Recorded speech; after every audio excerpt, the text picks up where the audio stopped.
क्या आप वित्तीय स्वतंत्रता का सपना देखते हैं?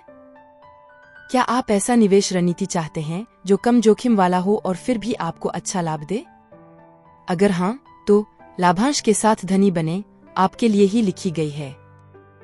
यह पुस्तक आपको एक सिद्ध निवेश रणनीति से परिचित कराएगी, जिसका उपयोग करके आप नियमित लाभांश आय अर्जित कर सकते हैं और समय के साथ अपने धन का संचय कर सकते हैं। आप इस पुस्तक से क्या सीखेंगे? लाभांश क्या हैं और वे कैसे काम करते हैं? यह पुस्तक आपको कंपनियों द्वारा वितरित लाभांश की अवधारणा को समझने में मदद करेगी। आप सीखेंगे कि लाभांश कैसे घोषित किए जाते हैं, उनका भुगतान कैसे किया जाता है और वे निवेशकों के लिए मूल्य क्यों रखते हैं। लाभांश देने वाली मजबूत कंपनियों की पहचान कैसे करें? यह पुस्तक आपको उन कंपनियों की पहचान करने के लिए महत्वपूर्ण कारकों के बारे में सिखाएगी जिनके पास मजबूत ट्रैक रिकॉर्ड है और जो लगातार लाभांश का भुगतान करने की संभावना रखते हैं। आप वित्तीय अनुपातों का विश्लेषण करना सीखेंगे, कंपनी के इतिहास की जांच करेंगे और यह पता लगाएंगे कि कौन सी कंपनियां आपके निवेश पोर्टफोलियो के लिए उपयुक्त हैं। अपने निवेशों को फिर से लगाने की शक्ति, कंपाउंडिंग। यह पुस्तक आपको यह समझेगी कि समय के साथ निवेश पर लाभांश को पुनः लगाने, कंपाउंडिंग, का दीर्घकालिक प्रभाव कितना शक्तिशाली है। आप सीखेंगे कि कैसे यह रणनीति आपके धन को तेजी से बढ़ाने में मदद कर सकती है और आपको वित्तीय स्वतंत्रता के करीब ला सकती है। जोखिम प्रबंधन रणनीतियाँ। कोई भी निवेश जोखिम से मुक्त नहीं होता है और यह पुस्तक आपको यह सिखाएगी कि अपने लाभांश निवेश रणनीति में जोखिम को कैसे कम किया जाए। आप विविधीकरण के महत्व को समझेंगे, विभिन्न प्रकार के परिसंपत्तियों में निवेश करना सीखेंगे और बाजार की उतार चढ़ाव को संभालने के लिए रणनीतियाँ बनाएंगे। लाभांश निवेश के लाभ। लाभांश निवेश के कई लाभ हैं, जिनमें निम्न शामिल हैं। नियमित आय। लाभांश देने वाली कंपनियां आपको नियमित आय प्रदान करती हैं, जो सेवानिवृत्ति के लिए बचत करने या अपने वर्तमान जीवन शैली को बनाए रखने में आपकी मदद कर सकती है। पूंजी वृद्धि। लाभांश देने वाली कंपनियां अक्सर परिपक्व और स्थापित कंपनियां होती हैं, जो अपने शेयर मूल्य में वृद्धि का भी अनुभव करती हैं। इसका मतलब है कि आप न केवल लाभांश से कमाते हैं, बल्कि आपके शेयरों के मूल्य में वृद्धि से भी लाभ प्राप्त करते हैं। कम अस्थिरता। लाभांश देने वाली कंपनियां आमतौर पर कम अस्थिर होती हैं, क्योंकि वे वित्तीय रूप से मजबूत होती हैं। इसका मतलब है कि आपके निवेश मूल्य में उतार चढ़ाव कम होता है, जो लंबे समय के निवेशकों के लिए फायदेमंद होता है। यह पुस्तक किसके लिए है? यह पुस्तक उन सभी निवेशकों के लिए है जो कम जोखिम वाली, उच्च लाभ वाली निवेश रणनीति की तलाश में हैं, सेवानिवृत्ति के लिए बचत करना चाहते हैं, पूंजी निवेश, पैसिव इन्वेस्टमेंट करना चाहते हैं, अपने धन को सुरक्षित रखते हुए निवेश करना चाहते हैं। आगे क्या है? यह पुस्तक आपको लाभांश निवेश की दुनिया में प्रवेश करने के लिए एक मजबूत आधार प्रदान करेगी। तो चलिए हम इसके एक एक चैप्टर को सीखते हैं। Chapter 1, why dividend stocks. यह किताब उन लोगों के लिए है जो पहले से ही पैसा बचाना जानते हैं। अब आप यह सीखेंगे कि आपकी जमा पूंजी भी उतनी ही मेहनत करे जितनी आप करते हैं। सबसे अमीर आदमी इन बेबीलोन किताब की तरह कोशिश करें अपनी कमाई का कम से कम 10% हिस्सा बचाने का। जमा पूंजी पर मिलने वाले लाभ, डिविडेंड, को आप दोबारा निवेश कर सकते हैं। इससे साल दर साल आपका पैसा और तेजी से बढ़ेगा। अधिक से अधिक लाभ पाने के लिए आपको यह जानना होगा कि कौन से शेयर, स्टॉक, डिविडेंड देते हैं। 10 नवंबर 2012 तरीका। यह तरीका निवेशकों के लिए बनाया गया है ताकि 10 सालों में उन्हें हर साल 11% का मुनाफा हो और कुल मिलाकर उनके निवेश पर सालाना औसतन 12% का रिटर्न मिल जाए। अध्याय 2, सतत लाभांश बढ़ाने वाला क्या है? आमतौर पर डिविडेंड बढ़ाने वाली कंपनी अगले साल और उसके बाद भी डिविडेंड बढ़ाती रहती है, जब तक ऐसा करना असंभव न हो जाए। लाभांश बढ़ाने वाली कंपनियों की सूची। लाभांश धुरंधर, ये सबसे मजबूत कंपनियां हैं। हर साल लगभग 50 कंपनियां इस सूची में शामिल होती हैं। लाभांश चैंपियंस, ये भी मजबूत कंपनियां हैं, लेकिन थोड़े कम कड़े नियमों के साथ। लाभांश प्राप्तकर्ता, ये कंपनियां लगातार 10 साल से लाभांश बढ़ा रही हैं। लाभांश दावेदार, ये कंपनियां लगातार 5 साल से लाभांश बढ़ा रही हैं। लाभांश चुनौती देने वाली ये कंपनियां हाल ही में लाभांश बढ़ा रही हैं, लेकिन अभी कम समय हुआ है। लाभांश धुरंधर के बारे में ज्यादा। ये कंपनियां S&P 500 इंडेक्स का हिस्सा होती हैं। इन्होंने पिछले कम से कम 25 सालों से हर साल अपना लाभांश बढ़ाया है। इन कंपनियों का बाजार पूंजीकरण कम से कम $3 बिलियन होना चाहिए। पिछले 6 महीनों में इनके रोजाना औसतन कम से कम $5 मिलियन के शेयरों का कारोबार होना चाहिए। उदाहरण, जेन्युइन पार्ट्स कंपनी 1956 से हर साल अपना लाभांश बढ़ा रही है। सूची में बदलाव। हर साल लाभांश धुरंधरों की सूची में बदलाव हो सकते हैं। कुछ कंपनियां जुड़ती हैं और कुछ हटाई जा सकती हैं। Dividend funds. ये फंड ऐसी कंपनियों के शेयरों में पैसा लगाते हैं जो लगातार लाभांश देती हैं। लाभांश मतलब कंपनी का मुनाफा जो वो शेयरधारकों, आप जैसे निवेशकों के साथ बांटती है। ये फंड किसी खास लिस्ट वाली कंपनियों में ही पैसा लगाते हैं, जहां कंपनियां कई सालों से लगातार डिविडेंड दे रही हैं। लेख लिखने के समय 2014 लेखक ने इन फंडों में निवेश की सलाह नहीं दी थी, क्योंकि ये पता नहीं होता कि फंड वाकई में उतना अच्छा प्रदर्शन करेगा जितना सूचकांक करता है, या डिविडेंड हमेशा बढ़ता रहेगा या नहीं।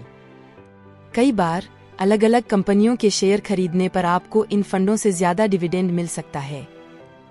सिर्फ इसलिए कि कोई कंपनी डिविडेंड देने वाली लिस्ट में है, ये मतलब नहीं कि उसका डिविडेंड आकर्षक है।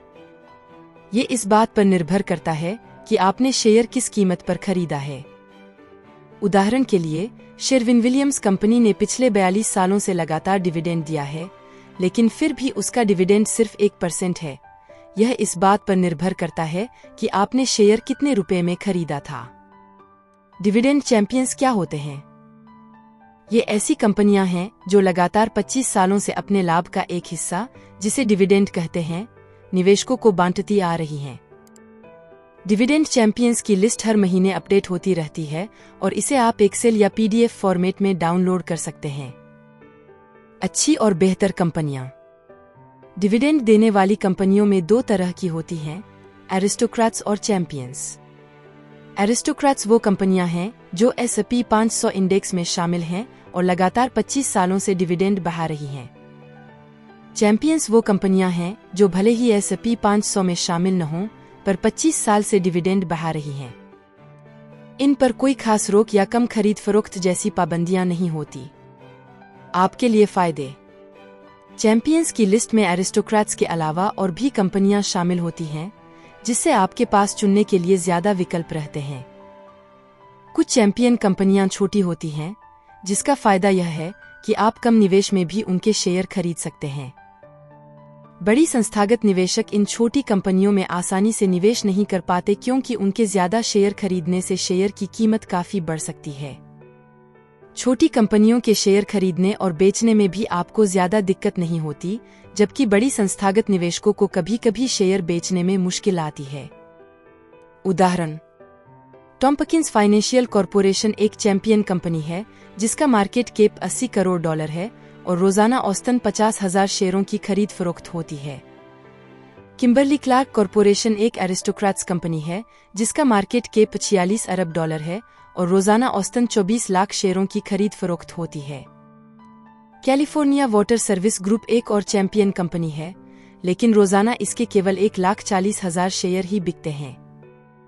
ऐसे में आप इस कंपनी में आसानी से निवेश कर सकते हैं। याद रखें, यह जानकारी शेयर बाजार का निवेश सलाह नहीं है। किसी भी कंपनी में निवेश करने से पहले खुद अच्छी तरह रिसर्च करें। लाभांश धुरंधर, डिविडेंड अचीवर्स ये ऐसी कंपनियां हैं जिन्होंने लगातार 10 से 24 सालों तक अपने लाभांश, लाभ का एक हिस्सा जो शेयरधारकों को दिया जाता है, में बढ़ोतरी की है। इन्हें आप जमींदारों की संतान, जूनियर अरिस्टोक्रेट्स की तरह समझ सकते हैं, जो लगातार किराया देते रहते हैं। ये कंपनियां आसानी से खरीदी और बेची जा सकती हैं। लिक्विडिटी। नेस्डैक OMX नाम की संस्था इन कंपनियों की एक लिस्ट बनाती है। कुछ म्यूचुअल फंड इन्वेस्टमेंट का एक तरीका इन कंपनियों के शेयरों में निवेश करते हैं। उदाहरण के लिए, Vanguard dividend appreciation index fund ETF, NYSE, VIG, यह फंड Nasdaq US dividend achievers select index को ट्रैक करता है। Invesco dividend achievers ETF, NYSE, PFM, यह फंड व्यापक डिविडेंड अचीवर्स इंडेक्स को ट्रैक करता है। पहले इसे प्रोशेयर कहा जाता था, अब इन्वेस्को है। Invesco high yield equity dividend achievers ETF, NYSE, PY, यह फंड नैस्डैक डिविडेंड अचीवर्स 50 इंडेक्स को ट्रैक करता है। पहले इसे प्रोशेयर कहा जाता था, अब इन्वेस्को है। डिविडेंड अचीवर्स 50 इंडेक्स में वे टॉप 50 कंपनियां शामिल हैं जो कम से कम 10 सालों से लगातार अपना लाभांश बढ़ा रही हैं और जिनके शेयरों की रोजाना कम से कम $5 लाख की खरीद फरोख्त होती है। डिविडेंड अचीवर्स इंडेक्स और ब्रॉड डिविडेंड अचीवर्स इंडेक्स में एक महत्वपूर्ण अंतर यह है कि ब्रॉड इंडेक्स में real estate investment trust REIT और मास्टर लिमिटेड पार्टनरशिप MLP जैसी कंपनियां भी शामिल हो सकती हैं। इनके बारे में हम छठे अध्याय में चर्चा करेंगे। डिविडेंड कंटेंडर्स, ये ऐसी कंपनियां हैं जो हर साल निवेशकों को लाभांश देती हैं और राशि भी लगातार बढ़ाती हैं। इन्हें आप जूनियर चैंपियन समझ सकते हैं। डिविडेंड इन्वेस्टिंग रिसोर्स सेंटर ऐसी कंपनियों की एक लिस्ट रखता है। आप इसे हर महीने एक्सेल या PDF फॉर्मेट में डाउनलोड कर सकते हैं।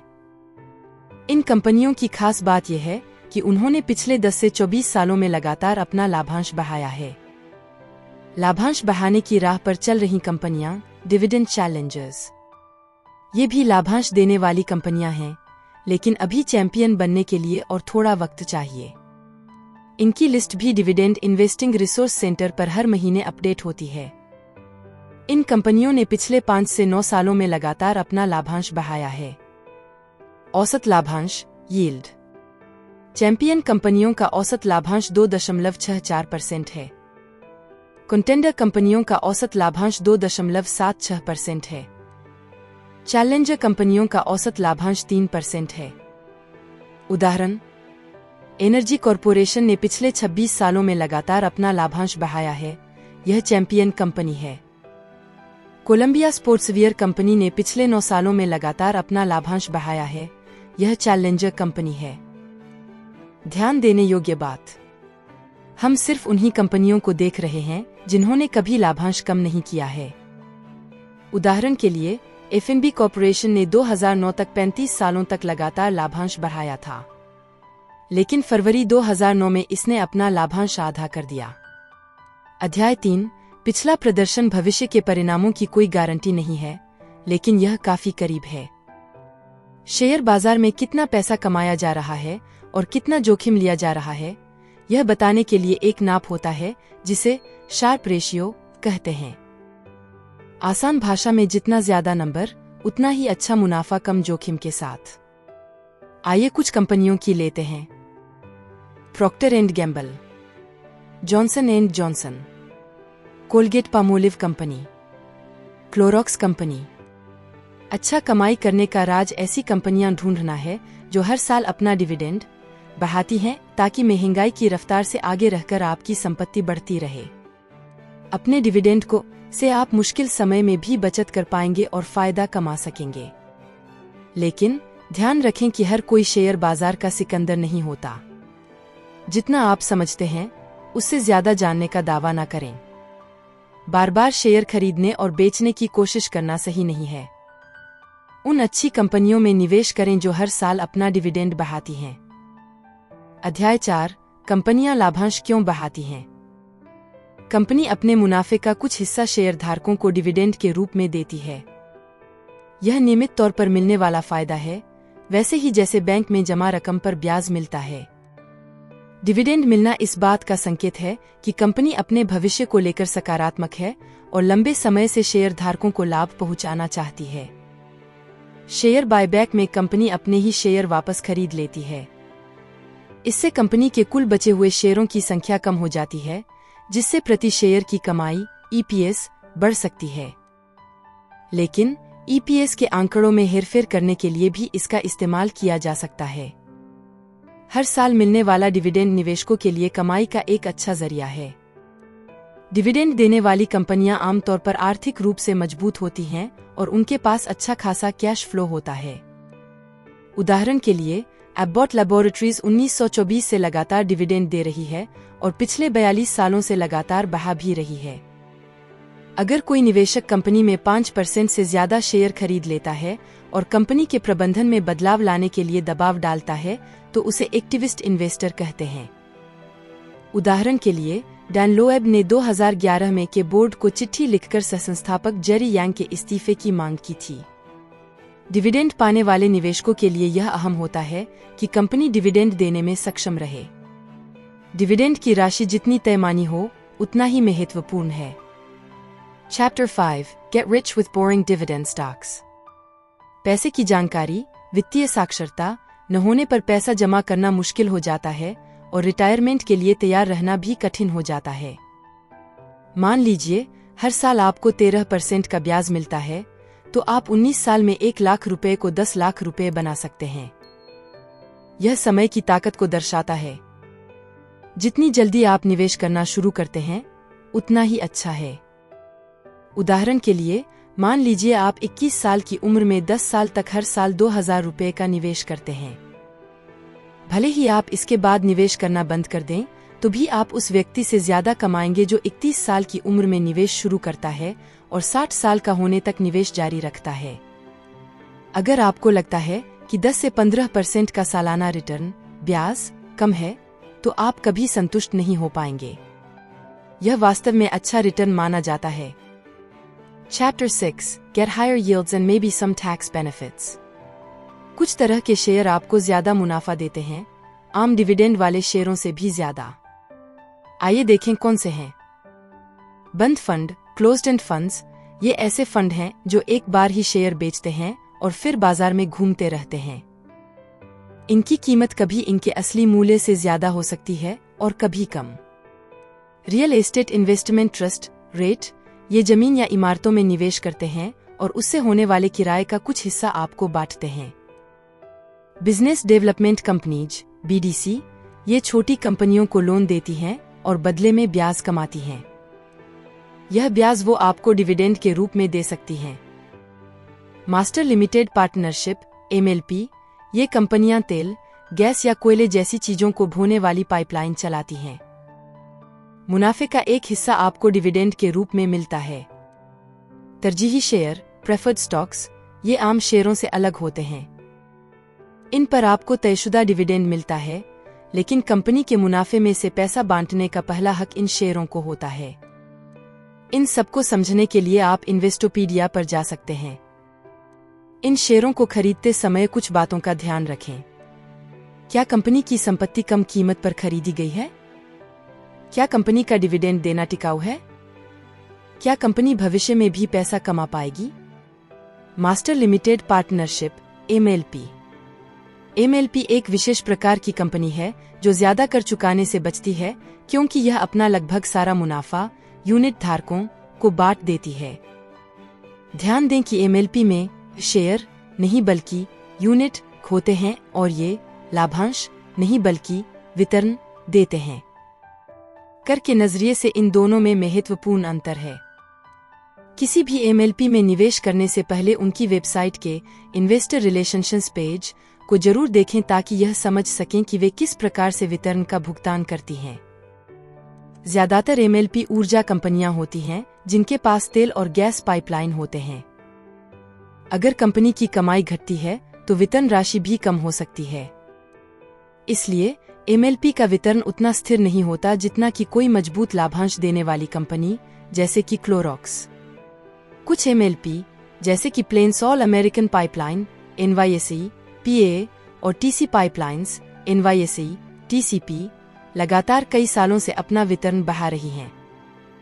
लेख लिखते समय तक यह क्रमशः 13 और 15 साल था। एमएलपी संपत्ति की योजना बनाने के लिए भी अच्छी हो सकती है क्योंकि मृत्यु के समय वारिसों को बाजार मूल्य पर यूनिट मिल जाते हैं। इससे यूनिट धारक कई सालों तक कर स्थगित आय प्राप्त कर सकता है। रियल एस्टेट निवेश ट्रस्ट रीट ऐसी कंपनियां होती हैं जो आम लोगों के पैसे इकट्ठा करके दुकानों, ऑफिसों, होटलों जैसी किराया देने वाली संपत्तियों में लगाती हैं। ये कंपनियां इन संपत्तियों को खरीदती हैं, उनका रखरखाव करती हैं और कभी कभी इन्हें बेच भी देती हैं। किराए से जो कमाई होती है उसका एक बड़ा हिस्सा रीट के शेयरधारकों, जिन लोगों ने रीट में पैसा लगाया है, के बीच लाभांश के रूप में बांटा जाता है। आसान शब्दों में कहें तो रीट में थोड़े से पैसे लगाकर आप भी दुकानों, ऑफिसों जैसी बड़ी संपत्तियों का फायदा उठा सकते हैं। आपको ना तो संपत्ति खरीदने की झंझट होती है और ना ही उसे मैनेज करने की। उदाहरण, Tanger factory outlet centre NYSE, TCP shopping centre बनाती और चलाती है। यह कंपनी 1993 से हर साल अपने लाभांश डिविडेंड्स बढ़ाती आ रही है। यह जानकारी लिखे जाने के समय तक सही थी। अब बात करते हैं बिजनेस डेवलपमेंट कंपनियों BDC की। बिजनेस डेवलपमेंट कंपनी BDC क्या है? BDC ऐसी कंपनियां होती हैं जो शेयर बाजार में तो लिस्टेड होती हैं, लेकिन प्राइवेट इक्विटी जैसा काम करती हैं। ये छोटी कंपनियों में पैसा लगाकर उन्हें बढ़ने में मदद करती हैं। BDC थोड़ा जोखिम भरा जरूर होता है, लेकिन इनका लाभांश डिविडेंड भी ज्यादा मिल सकता है। उदाहरण, new mountain finance company, main street capital corporation. BDC चुनते समय इस बात का ध्यान रखें कि कंपनी का लाभांश डिविडेंड लगातार मिल रहा है या नहीं, और क्या आने वाले समय में भी मिलता रहेगा। इसके अलावा कोशिश करें कि ऐसी BDC चुनें जिसकी कीमत उसके नेट एसेट वैल्यू NAV से कम हो। BDC थोड़ा उतार चढ़ाव वाला वॉलेटाइल भी हो सकता है, क्योंकि ये अक्सर किसी एक ही क्षेत्र की कंपनियों में पैसा लगाती हैं। अध्याय 7, पोर्टफोलियो स्थापित करने के लिए आपको क्या जानना आवश्यक है। बहुत ज्यादा डिविडेंड 10% से ज्यादा देने वाले शेयर जोखिम भरे हो सकते हैं। अपने पैसे को अलग अलग डिविडेंड देने वाले और अलग अलग क्षेत्रों के शेयरों में लगाना बेहतर है। इसमें कई तरह के क्षेत्र शामिल हैं, जैसे औद्योगिक, टेक्नोलॉजी, रियल एस्टेट निवेश, REITs, ऊर्जा, दैनिक उपभोग की चीजें बनाने वाली कंपनियां आदि। कुछ क्षेत्रों के शेयर बाजार से बेहतर प्रदर्शन करेंगे तो कुछ पिछड़ जाएंगे। इसलिए सिर्फ 10% डिविडेंड देने वाले शेयरों में ही पैसा न लगाएं। डिविडेंड की राशि के साथ साथ कंपनी के जोखिम और डिविडेंड बढ़ने की संभावना को भी ध्यान में रखें। हर साल 4% डिविडेंड बढ़ाने वाली कंपनी का 4% डिविडेंड देने वाला शेयर 6% डिविडेंड देने वाली लेकिन सिर्फ 4% बढ़ाने वाली कंपनी के शेयर से बेहतर है। डिविडेंड देने वाले शेयर चुनने का तरीका। सबसे पहले इन सवालों के जवाब दें। कितने समय के लिए निवेश करना चाहते हैं? पैसा कमाने के लिए, आय या संपत्ति बनाने के लिए धन संचय निवेश कर रहे हैं? अगर 3 साल या उससे कम समय में पैसों की जरूरत है तो शेयरों में ना लगाएं। डिविडेंड बढ़ने का फायदा 8 से 9 साल बाद मिलना शुरू होता है। जितना लंबे समय तक निवेश करते हैं उतना अच्छा है। कंपनी चुनते समय इन बातों का ध्यान दें। डिविडेंड यील्ड, कंपनी की कमाई का कितना हिस्सा डिविडेंड के रूप में दिया जाता है। कंपनी कितनी मजबूत है, डिविडेंड देने की क्षमता। भविष्य में डिविडेंड कितना बढ़ सकता है। सिर्फ इस बात पर ध्यान न दें कि डिविडेंड कब मिलेगा। डिविडेंड की राशि से ज्यादा जरूरी है कि कंपनी डिविडेंड दे पाएगी या नहीं और भविष्य में डिविडेंड बढ़ा पाएगी या नहीं। बहुत ज्यादा डिविडेंड देने वाले REITs और MLPs में भी सावधानी से निवेश करें। 10% डिविडेंड देने वाला शेयर थोड़ा जोखिम भरा हो सकता है। ऐसे शेयर में निवेश करने से पहले कंपनी की अच्छी तरह जांच करें। सबसे पहले देखें कि कंपनी कितना मुनाफा कमाकर डिविडेंड दे रही है। पे आउट रेशियो। डिविडेंड रेशियो जितना कम होगा, कंपनी के पास डिविडेंड बढ़ाने की उतनी ही ज्यादा गुंजाइश होगी। 100% से ज्यादा पे आउट रेशियो वाले शेयरों में आमतौर पर ना लगाएं। कंपनी कितना वास्तविक कैश फ्लो बना रही है, यह भी देखें। कैश फ्लो बताता है कि कंपनी के पास डिविडेंड देने के लिए वाकई में पैसे हैं या नहीं। आमतौर पर 75% से कम पे आउट रेशियो अच्छा माना जाता है, लेकिन बिजली कंपनियों, रियल एस्टेट निवेश, REITs और MLPs के लिए पे आउट रेशियो थोड़ा ज्यादा हो सकता है। कंपनी के डिविडेंड बढ़ाने की रफ्तार, डिविडेंड ग्रोथ रेट पर भी गौर करें। Chapter 8, The October 11th-12 System। अच्छे डिविडेंड देने वाले शेयर चुनने के 3 मुख्य नियम। डिविडेंड मिलने की राशि, यील्ड। सिर्फ ज्यादा डिविडेंड देने के लालच में शेयर ना खरीदे। डिविडेंड में बढ़ोतरी। डिविडेंड ग्रोथ कंपनी हर साल डिविडेंड में कितना इजाफा कर रही है, ये देखें। भुगतान अनुपात। पे आउट रेशियो कंपनी अपनी कमाई का कितना हिस्सा डिविडेंड के रूप में दे रही है। ये जितना कम हो उतना अच्छा।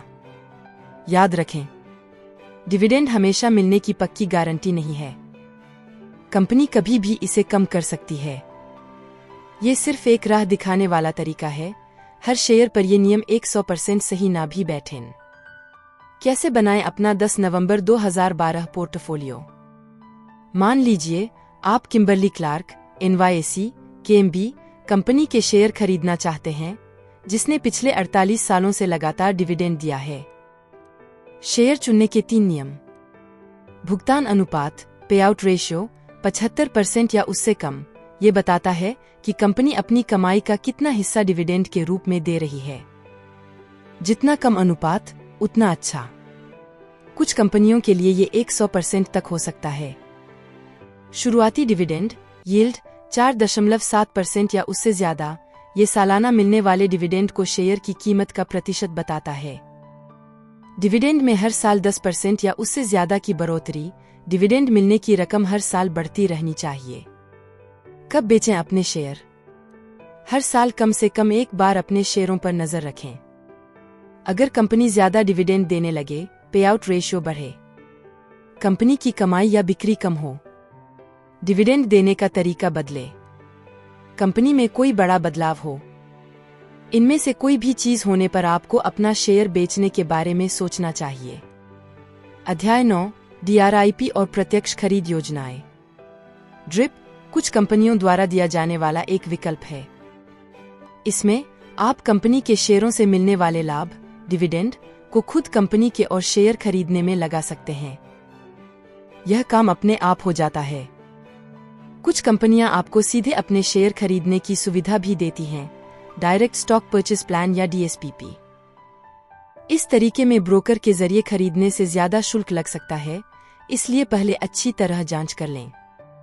कुछ कंपनियां आपको डिविडेंड को उस वक्त के मार्केट रेट से कम दाम पर और शेयर खरीदने की इजाजत देती हैं। उदाहरण के लिए health care realty trust NYSE HR आपको 5% कम रेट पर डिविडेंड को फिर से शेयर खरीदने में लगाने की सुविधा देता है। किताब छपने के वक्त कोई भी फैसला लेने से पहले सारी लागतों को ध्यान से देखें। अध्याय 10 अपने रिटर्न को टर्बोचार्ज करने के विकल्पों का उपयोग करना। आपने सुना होगा कि ज्यादातर लोग विकल्पों ऑप्शन की ट्रेडिंग में पैसा गवा देते हैं। ऐसा इसलिए होता है क्योंकि वो विकल्प खरीदते हैं। लेकिन आज हम आपको यह बताएंगे कि कैसे विकल्प बेचकर मुनाफा कमाया जा सकता है। 2 तरह के विकल्प कॉल और put. 2 types of options call and put. विकल्प 2 तरह के होते हैं, कॉल और पुट। इनके बारे में विस्तार से जानने के लिए आप इन्वेस्टोपीडिया पर जा सकते हैं।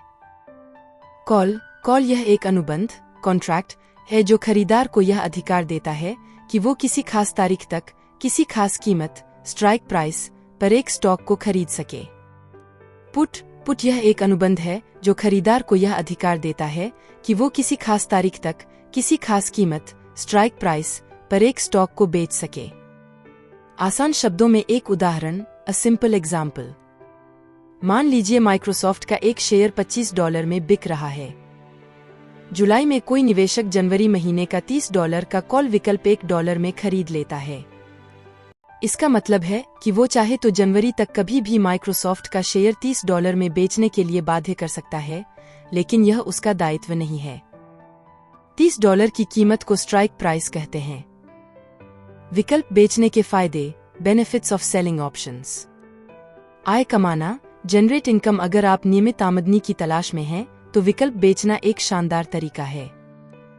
कवर कॉल बेचना, सेल कवर्ड कॉल्स। यह उन शेयरों पर किया जाता है जो आपके पास पहले से ही मौजूद हैं। इससे आपको अतिरिक्त आमदनी हो सकती है। पुट बेचना, सेल पुट्स। यह उन निवेशकों के लिए अच्छा है जो लाभांश डिविडेंड पाने वाली कंपनियों में निवेश करना चाहते हैं।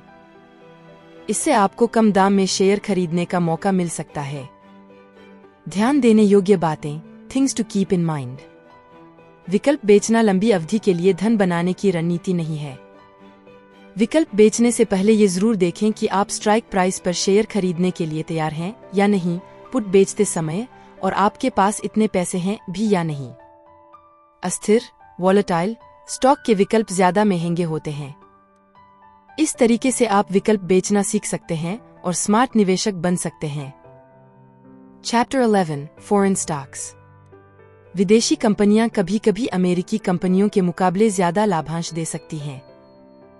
लाभांश का मतलब है कंपनी का मुनाफा जो वो शेयर धारकों को बांटती है।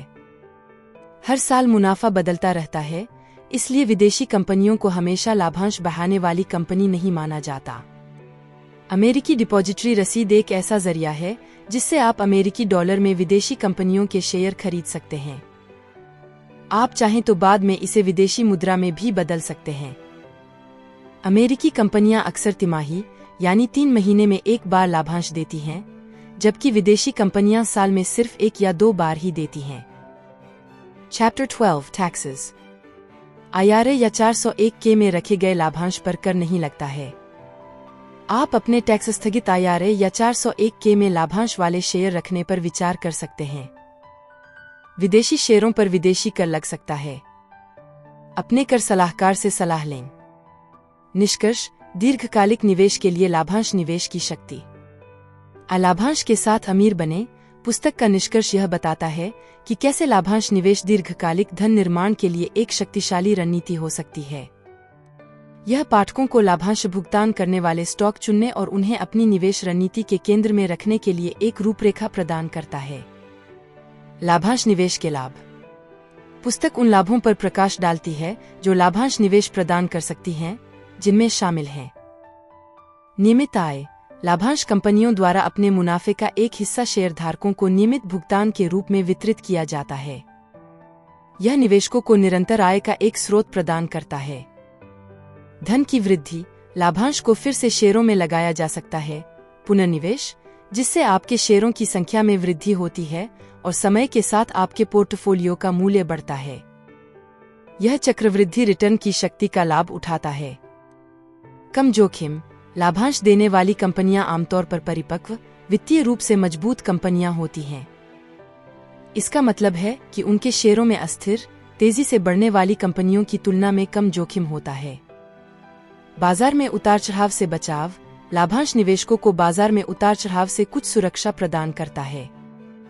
भले ही शेयरों की कीमतें घटती हों, लाभांश आय का एक निरंतर प्रवाह प्रदान करते रहते हैं। लाभांश निवेश रणनीति। पुस्तक पाठकों को यह भी सिखाती है कि लाभांश निवेश रणनीति कैसे विकसित करें।